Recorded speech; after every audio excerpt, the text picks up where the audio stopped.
brother! Ben, as you know, I'm getting married next month. Hashtag SuperCarlinWedding. Which means I may have to start thinking about having a family soon. Having kids, which brings with it a lot of difficult questions. Will we be a Red Vine or a Twizzler household? What if they're born a Hufflepuff? Ugh, I don't even know how you begin to have the Narwhal conversation with someone. And of course, possibly the most important question any parent must face.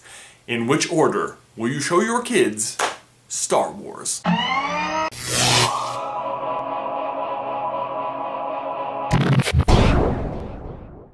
Ben, look, it's us! Okay, so weirdly, even though this is gonna be a video about how to watch Star Wars for the first time, if you haven't seen Star Wars, don't watch this video, because spoilers. Just have someone you know watch this video and then have them show you the movies, and then you can come back and watch this video. As we all know, there are 6 Star Wars movies: the original trilogy, 4, 5, and 6, and the prequel trilogy, 1, 2, and 3. And as such, there are 2 obvious options for which to watch the movies in order of release, starting with 4, 5, 6, and then going 1, 2, 3, or in episode order, just 1, 2, 3, 4, 5, 6. Each of these options has its own set of problems, but let's start with episode order. The first obvious and enormous problem is that when you watch them in episode order, you lose the reveal at the end of The Empire Strikes Back that Darth Vader is Luke's father. If someone hasn't seen Star Wars and they've managed to avoid this information, to deny them the experience is unforgivable. That reveal is, to this day, one of the most important and shocking reveals in all of film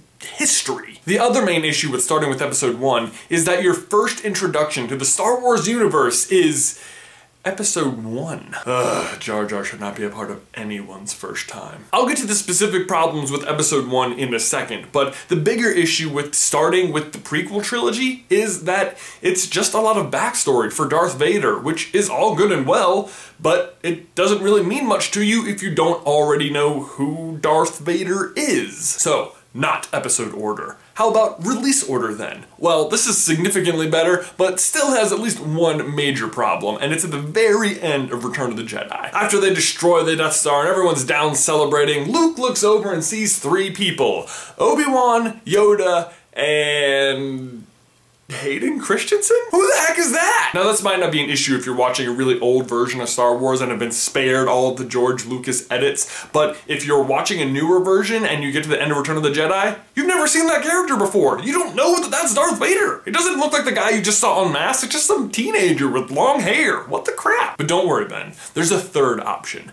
a better option. I give you the machete order. 4, 5, 2, 3, 6. This order was suggested by a guy named Rod Hilton, who wrote an excellent blog post about why this is in fact the best order to watch Star Wars in. I'll leave a link down in the description and I highly recommend you check it out, but I'll go ahead and hit the highlights for you. The first thing you may notice is that we lose episode 1. It might seem like kind of a stretch to drop an entire film from the franchise, but we basically lose nothing without it. Jar Jar Binks? Gone. Thank God. Qui-Gon Jinn? Gone. Which is great because we are spared the midichlorian explanation of the Force, and it doesn't matter. Episode 2 starts with Anakin being a lot older and being trained by Obi-Wan, and if we never see Qui-Gon, we can just sort of assume this is the order of things. Speaking of Anakin being older, dropping the first film means we don't have that weird age gap between Anakin and Padme. You probably won't even notice that there is an age gap or question it at all. In episode 2, they basically look the same age. And perhaps most importantly, if you lose episode 1, Obi-Wan will now have a beard in every movie. Darth Maul is gone too, which is kind of a shame because he looked pretty awesome with his spiky head and his double-bladed lightsaber, but honestly, it's not a real loss. He's never mentioned again, and he doesn't do anything important except kill Qui-Gon, who is also never mentioned again except for 2 times, where he is also mentioned as being Obi-Wan's master, which is all you really need to know about him. Ben, episode 1 was a train wreck and left a lot to be desired, but dropping it from the lineup isn't just about skipping a bunch of useless backstory. It allows a suggested order to enhance the remaining 5 films in a pretty cool way. Leading with episodes 4 and 5 introduces the viewer to what I feel are 2 of the best Star Wars movies and really give you the best feel for the Star Wars universe. It develops Luke as a young hero and Vader as a dangerous threat who has not lost to either of our Jedi heroes in either movie. Plus, it preserves the reveal that Vader is Luke's father and leaves us on quite a cliffhanger. You're not even quite sure if you believe Vader, or if Luke believes Vader, or if Luke is considering his offer. Not to mention what just happened to Han, who just got frozen in carbonite. Good news! You'll get to find out in just 3 short films. On to episode 2! Watching 2 and 3 immediately after 4 and 5 stops the prequels from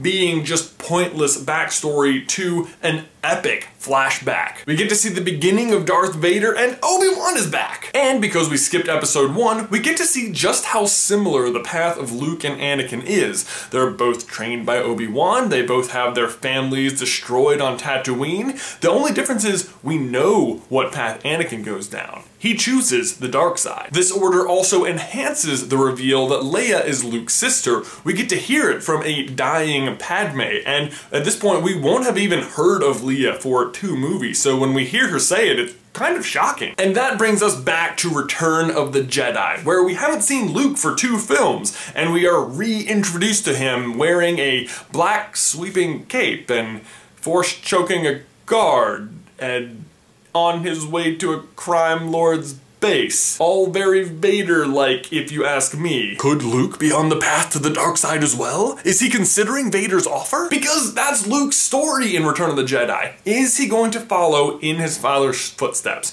If you only watch 4, 5, and 6, it's never really even conceivable that he's going to make this decision. You know Luke is going to choose the light side and be the hero we want him to be. But think about that scene where Palpatine is taunting Luke, asking him to embrace the dark side so he can save his friends, who Luke is watching die right outside the window. This is the exact choice Anakin had to make. Embrace the dark side to save the people you love.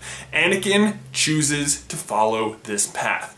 Doesn't quite work out for him, but he embraces the dark side nonetheless. And having seen all of that develop, at least makes it conceivable, believable that Luke might make the same choice. And that, to me, makes it all the more enjoyable. Then my question for you and everyone else is, what order would you show someone who hasn't seen Star Wars?